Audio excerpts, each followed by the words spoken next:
Él ha estado muchas veces allí, tiene estos cargos allí, ha vivido allí mucho tiempo. Se puede decir que es un país autárquico, en el sentido de autosuficiente, de generar sus propios recursos. Podría ser una de sus mayores características, ¿no? Sí, Un es una Estado característica, socialista autosuficiente, es una podemos característica decirlo así. esencial. Es dentro del socialismo, de no solo la idea socialista a nivel económico, sino estamos hablando de la importancia precisamente de esa autosuficiencia, ya que solo la autosuficiencia te lleva a la soberanía de la nación.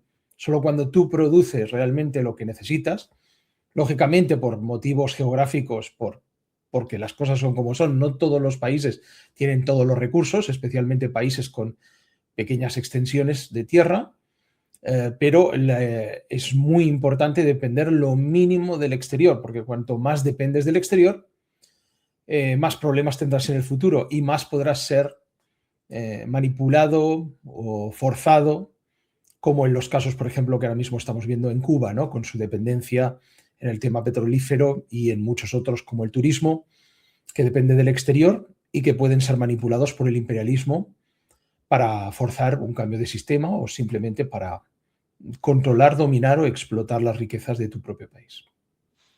Y también ligado con ello es el hermetismo. Muy poca gente puede Sí, entrar en Corea. Los coreanos sí. pueden salir en ciertas circunstancias. Sí, tenemos unas 50.000 personas ahora mismo en el exterior, trabajando, estudiando, formándose en muchos otros países, especialmente en países asiáticos, pero bueno, esto viene ya de siglos atrás. A Corea se le conoce como el Reino Ermitaño porque ha sido un país siempre entre grandes imperios, los mongoles, el imperio japonés, el imperio chino, que han siempre destruido sus tierras y han esclavizado a su gente. Y eso hizo que durante los varios reinos, en la época feudal, se decidiera cerrar el país al exterior con grandes muros y protección militar para asegurar la supervivencia del pueblo coreano. Sí que es algo ya que viene de hace mucho tiempo, pero que incluso en la actualidad, lógicamente, tras la guerra de Corea en los años 50 y la presión del ejército imperialista de los Estados Unidos, pues todo eso se ha reforzado más. Obviamente la seguridad de la nación no es solo a nivel militar, a nivel de la defensa de las fronteras, de cara a posibles invasores, sino también a la injerencia de espías, saboteadores, terroristas, que pagados por Estados Unidos que intentan desestabilizar a la nación. Así que es muy importante tener una defensa activa o más evidente de cara a la Guardia Fronteriza como más pasiva o más durmiente, pero alerta de forma interior ante posibles espionajes o actos terroristas del enemigo. Podemos decir que es el país stricto sensu más comunista del mundo, o que es el único país comunista stricto sensu, como decía, del mundo. Más Bueno, allá de que se más diga que, que otros países lo son, pero no lo acaban siendo en la práctica. sí, más que comunistas tendríamos que hablar de socialistas. Aunque Socialista. usamos el término comunista para diferenciarlo de la socialdemocracia capitalista, la realidad es que en Corea yo considero que es el único país ahora mismo socialista en el mundo porque una de las premisas esenciales del propio sistema es que no exista diferencia de clases y que la propiedad, así como los medios de producción, estén en manos del pueblo, no que estén en manos privadas y que no exista explotación de tus propios conciudadanos, ¿no? De tu mano de obra, que no haya una plusvalía de la que hablaba Marx y que por lo tanto todo el beneficio que obtenga la nación se reinvierta en la propia nación. Así se puede pagar la vivienda que se entrega de forma gratuita a los ciudadanos, la educación universitaria, la sanidad pública. Considero que para que un sistema sea socialista, si no cumple esa premisa, que es la esencial para romper con el ciclo vicioso del capitalismo, pues para mí sinceramente no lo es. Aquí en Europa tenemos a Belarus como un país socialista, pero hay un pequeño margen para la iniciativa privada. Bueno, En, pequeño, está, pequeño, Pequeño bastante, vale. Estamos hablando de que tienen bolsa de valores, o sea, Sí. pura especulación. Estamos hablando de compraventa de viviendas, que tienes viviendas en Belarus desde 5.000 euros, puedes comprarte villas de $500.000. O sea, hay ricos, hay medios y hay pobres. En fin, a nivel económico, obviamente eso sin hablar del Burger King, el Kentucky Fried Chicken y muchas otras empresas estadounidenses que no están, no porque no quieran los bielorrusos, sino no están porque se han ido por el tema de las sanciones. O sea, un país que en el momento de la queda de la URSS, si bien ha conservado muchos elementos, menos mal, de la época soviética, sobre todo en el control de los recursos estratégicos, las grandes empresas estatales, y mantiene muchas ayudas pues a nivel social, pero un país que como digo, se rige por una economía basada en básicamente el libre mercado, ¿no? O sea, el libre mercado y la especulación. Y sobre todo el problema del que estamos hablando, que es la explotación de la mano de obra, ¿no? Así que, pero bueno, no es algo que simplemente diga yo. En muchas ocasiones el propio Lukashenko ha hablado de ello, ¿no? De ese sistema, pero que si bien es cierto, tiene características que conserva de la época soviética. El país que más características de la Unión Soviética conserva de Europa. Yo no los he visitado personalmente, pero yo diría que sí, porque también me consta que, por ejemplo, el tema de Transnistria pues es más algo controlado por un sheriff, nunca mejor dicho, que un sistema socialista, ¿no? Pero bueno, tampoco he estado personalmente, sí tengo amigos que han vivido tiempo en Transnistria y me han contado muchas cosas del país, ¿no? Pero sí, yo diría que de lo que conocemos, al menos de lo que se ve en apariencia, es el que más conserva esos elementos sociales. O sea, en todo caso, muy diferenciado de Corea, que es 100% socialista, todo depende del Estado. Claro, ahí está la clave. Si es una economía mixta, o bueno, de hecho es una economía capitalista, pero con una gran influencia o fuerza, más o menos, del Estado, ¿no? En el caso de China, no, en el caso de China estamos hablando de un 80% de empresas privadas prácticamente, ¿no? Una barbaridad. Y me consta que en Belarus se lo toma muy en serio el tema de que las empresas importantes estén en manos del Estado. En Corea, la ideología que rige es el Juche, ¿no? Es la ideología de lo que hablábamos antes, de la autosuficiencia, ¿no? Se puede decir marxismo-leninismo, pero aplicado de otra forma, o puramente. La idea Juche es un sistema socialista propio, característico, si bien es cierto que lógicamente nuestros líderes, el presidente Kim Il-sung, cuando crea esta idea, ¿de dónde bebe? Pues bebe de Marx, Engels, Lenin, Stalin y el propio Mao, que eran las primeras experiencias en la revolución y en el desarrollo del socialismo a nivel práctico. Y él lo cuenta en sus memorias, ¿no? Con apenas 13 años decide irse a China, donde estaban refugiados los coreanos, porque era una colonia japonesa, Corea estaba ocupada por el imperialismo japonés, y a partir de ahí decide organizar a su pueblo para liberarlo con tan solo 13 años.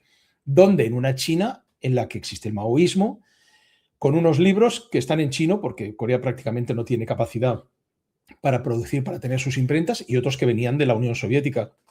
Y es a partir de ahí que él desarrolla una idea propia y característica para Corea. Si bien bebe de esos básicos y de esas experiencias, él decide crear el socialismo propio para el pueblo coreano.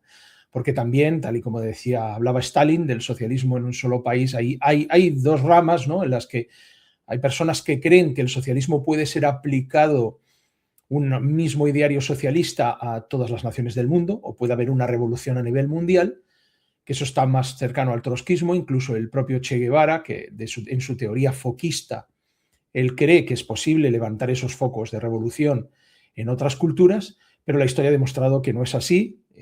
Por desgracia, eso no es posible, y cada nación tiene, según su cultura, su historia y sus características, buscar su propia vía al socialismo. Y es en ese contexto en el que Kim Il-sung crea la ideología Juche, que tiene muchos elementos filosóficos heredados del confucianismo y del budismo, que han sido las dos filosofías que han imperado en la península. Pero una gran diferencia con el marxismo más, digamos, más materialista sería en la creencia en elementos sobrenaturales o elementos espirituales, podríamos llamarlos, que no tienen cabida en una teoría socialista tradicional. Como decías antes, solo hay una clase en Corea. No es, Claro, no es la clase trabajadora, pero es la única clase que hay. así es. Lo que se llama la dictadura del proletariado. Si bien en la bandera del partido hay una diferencia importante, por ejemplo, respecto a la Unión Soviética o al marxismo-leninismo tradicional, en la que la bandera del Partido del Trabajo tienes la hoz, representando a los campesinos, el martillo, que representa al obrero, pero tienes también el pincel, que representa a los intelectuales. Y este es un elemento que critican nuestros líderes bastante, en el que muchas revoluciones se dejaron a los intelectuales, a los científicos, a los artistas, de lado. Al dar tanta predominancia, lógicamente, al obrero y al trabajador, se dejó una parte importante de la sociedad y crítica para el desarrollo del socialismo, que son los intelectuales. Por eso es la única bandera de partido comunista que, además del odio y el martillo, incluye el pincel en el centro. Hablando de que los medios de producción están en manos del Estado, todas las empresas estatales, o sea, son estatales, la educación, la sanidad, gratuita. Son completamente gratuitas. Y públicas. Para hacer un paralelismo con lo que hay aquí en España, ¿qué diferencia hay? Total y absolutamente públicas y gratuitas, ¿no? Así es. Así es, porque si no lo que creas es educación a doble velocidad y dependiendo del dinero que tenga tu familia, ¿no? Para criar a esas nuevas generaciones, lo cual es totalmente injusto. Lo mismo que la sanidad, ¿no? En los países capitalistas, si tienes dinero, puedes pagarte tus cuotas de sanidad privada en buenos hospitales, te atienden al momento, tienes los mejores recursos. Si no tienes dinero, pues te conformas con ir el año que viene o dentro de 3 años a que te reciban en la sanidad pública, si tienes suerte y no te has muerto antes, ¿no? Así que esa sociedad a dos velocidades, de la que los adinerados lo tienen todo y los pobres o los humildes se quedan detrás y sufren las consecuencias, pues no es tolerable en un sistema justo y socialista. ¿En qué pilares fundamentales se basa el sistema educativo coreano?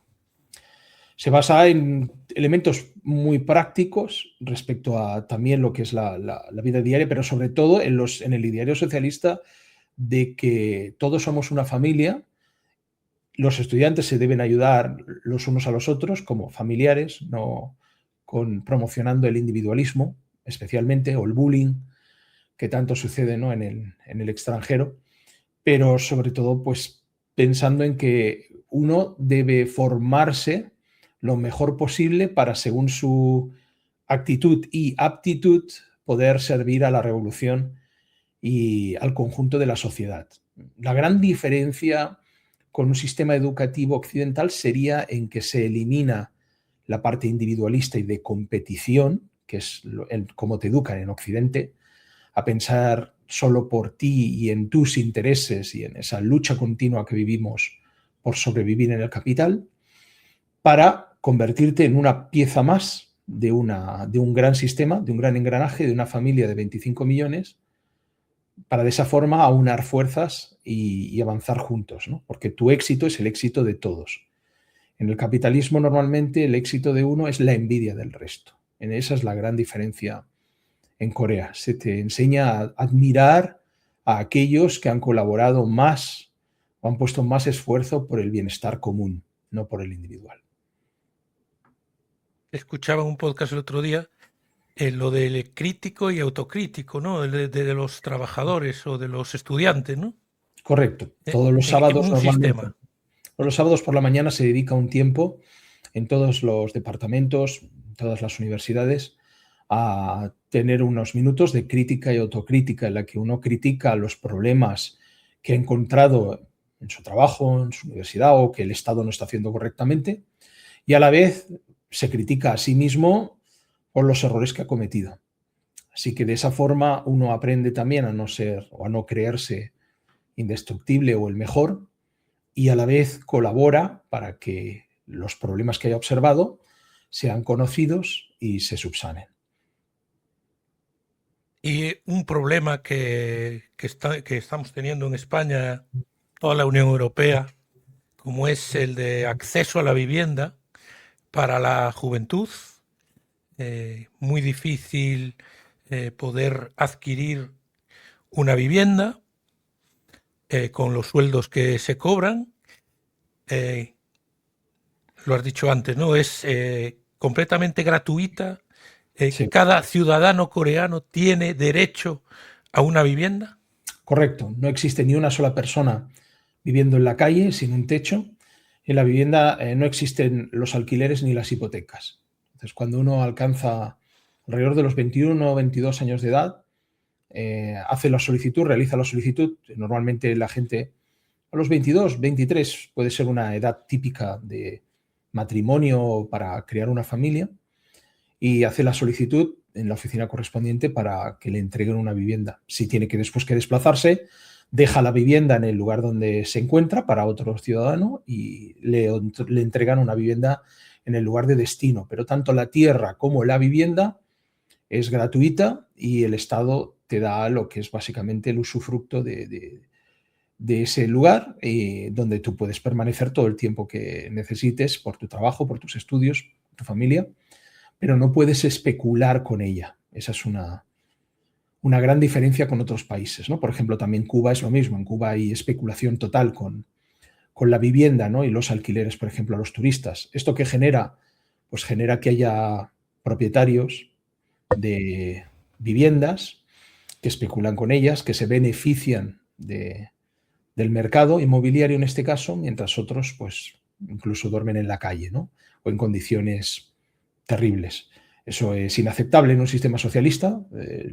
Lo mínimo que tiene que tener un ciudadano es un techo donde cobijarse, algo que comer, educación, sanidad, lo que son los auténticos derechos humanos que se niegan en los países capitalistas a tantos ciudadanos.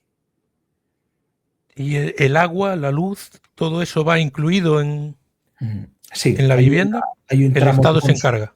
Hay tramos de consumo, obviamente, para que no haya un abuso. Tampoco es, obviamente, no sería justo que uno dejara el grifo abierto todo el día, ¿no? O empezar a gastar electricidad tontamente, mientras sus vecinos, pues, a lo mejor tienen limitaciones. Entonces, hay un tramo, un primer tramo que es gratuito, y a partir de ese tramo se va pagando de forma exponencial el consumo, ¿no? Hay un primer tramo básico que está cubierto, al igual que los alimentos, que incluso la ropa que la proporciona el Estado, un sistema de distribución pública, y luego, que eso es lo básico, tú tienes tu salario con el que compras en la tienda, ¿no? Pues en el caso de los suministros es igual. La luz, el agua, el gas tienen una base y a partir de ahí vas pagando tramos según el uso que hagas de ello. La alimentación también, todo al tener los precios controlados por el Estado, no pueden subir. No hay lo que aquí se conoce como la inflación, el aumento de precios en los alimentos que ha habido últimamente aquí. Ahí es inviable. Claro, porque no hay especulación. Para empezar, no dependes de un mercado y sobre todo no dependes ni de intermediarios ni de especuladores. Porque a ti a lo que te venden un tomate o una coliflor en un supermercado no tiene nada que ver con lo que pagan al agricultor. Absolutamente nada que ver. A lo mejor estás pagando 100 veces más el precio del producto. Todo eso se hace por especulación. Y si de repente pues, hay mucha más gente que quiere tomate, aprovechan esa situación para multiplicar todavía su ganancia.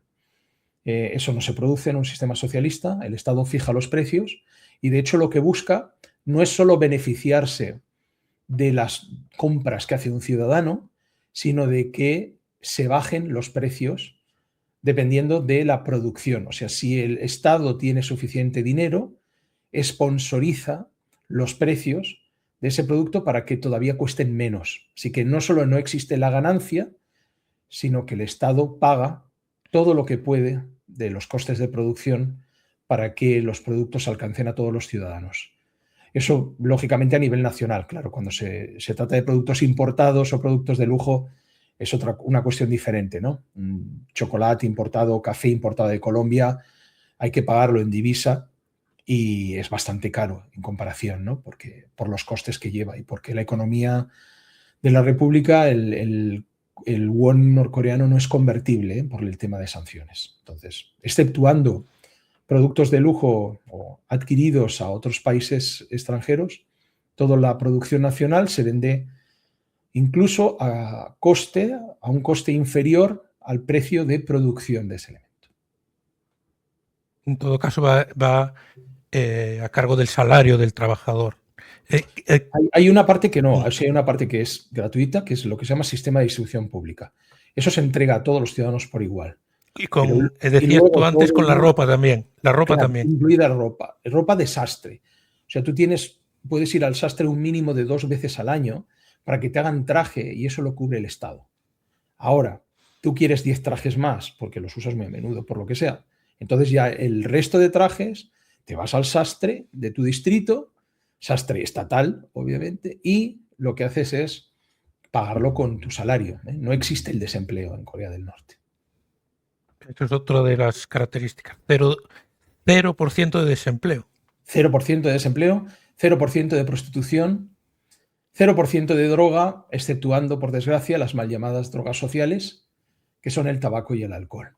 Pero no saben lo que es la cocaína, la heroína, metanfetamina y otras drogas que destrozan a la sociedad. Bueno, eso tiene que ver también mucho con el hermetismo del país, ¿no? Que al no dejar entrar, gente no entra también ese tipo de productos, por decir. Ahí está. De sustancias. ¿En qué se basa la economía de Corea? La economía primordialmente se ha basado siempre en la industria pesada, sobre todo en la producción de CNC, de máquina herramienta y de grandes producciones de todo tipo de maquinaria. Eso incluye la industria de defensa. Claro que Corea ha tenido y tiene que enfrentarse contra el mayor ejército del mundo, los Estados Unidos. Corea está todavía oficialmente en guerra. La guerra del 53 no ha acabado. Estados Unidos se ha negado a firmar el acuerdo de paz y, por lo tanto, en estado todavía de guerra, Corea ha tenido que salvaguardar su vida y su futuro desarrollando un ejército muy potente que haga frente a los Estados Unidos. A la vez que desarrollaba ese ejército, pues claro, eso significa que la industria militar ha sido de las más esenciales y más importantes y lo sigue siendo. Como sabrás también, incluso para ahora mismo en exportaciones hacia Rusia. O sea, tú imagínate un país tan grande como es la Federación Rusa que compra o solicita armamento y munición a un país tan pequeño como es la RPDC, como es Corea del Norte. Esa industria ha sido tradicionalmente la primera junto con la minería. La minería es también un sector clave y estratégico. Si no tienes mineral, óxido de hierro, si no tienes titanio, si no tienes minerales esenciales, cobre para las comunicaciones, pues no puedes desarrollar tu industria propia. Así que van paralelas. Esas dos serían las principales y una tercera, el sector textil. Se produce mucho textil y se exporta hacia todo el mundo a través de China para pasar las sanciones. Muchas marcas de ropa que están manufacturadas en China en realidad están hechas en Corea del Norte, pero se les pone la etiqueta de como hecha en China, porque es mucho más económico y la calidad es muy superior a la que ofrecen las empresas chinas. Los principales países a los que exporta Corea puede ser Rusia y China. Correcto, porque son los países además con los que comparte frontera. A pesar de ser el país más sancionado del mundo y Estados Unidos movilizar su armamento y sus vehículos para bloquear los buques de transporte y supervisar desde el aire cualquier movimiento de comercio para asfixiar la economía de Corea, Corea comparte frontera con la Federación Rusa y la República Popular China. Por lo tanto, Estados Unidos no se puede meter por medio porque son países soberanos. Y especialmente ahora en que Rusia dejó de ser una marioneta más del sistema capitalista internacional de Estados Unidos para asegurarse su supervivencia, ¿no? Y con el tema de Ucrania también lo sabemos. Pero Rusia hasta hace muy poco estaba promocionando las sanciones y nos impedía comerciar. O sea, ha habido un giro de 180 grados durante estos últimos años, pero hasta ahora, pues la situación ha sido muy crítica, ¿no? Corea estaba básicamente sola y rodeada de sanciones que implementaban la propia China y la propia Rusia. Pero cuando tanto China como Rusia han visto la realidad de estar bajo el mercado controlado por Washington, pues han decidido virar el rumbo y ahora pues los camiones, los trenes pueden circular mucho más fácilmente entre Corea, con Rusia y China.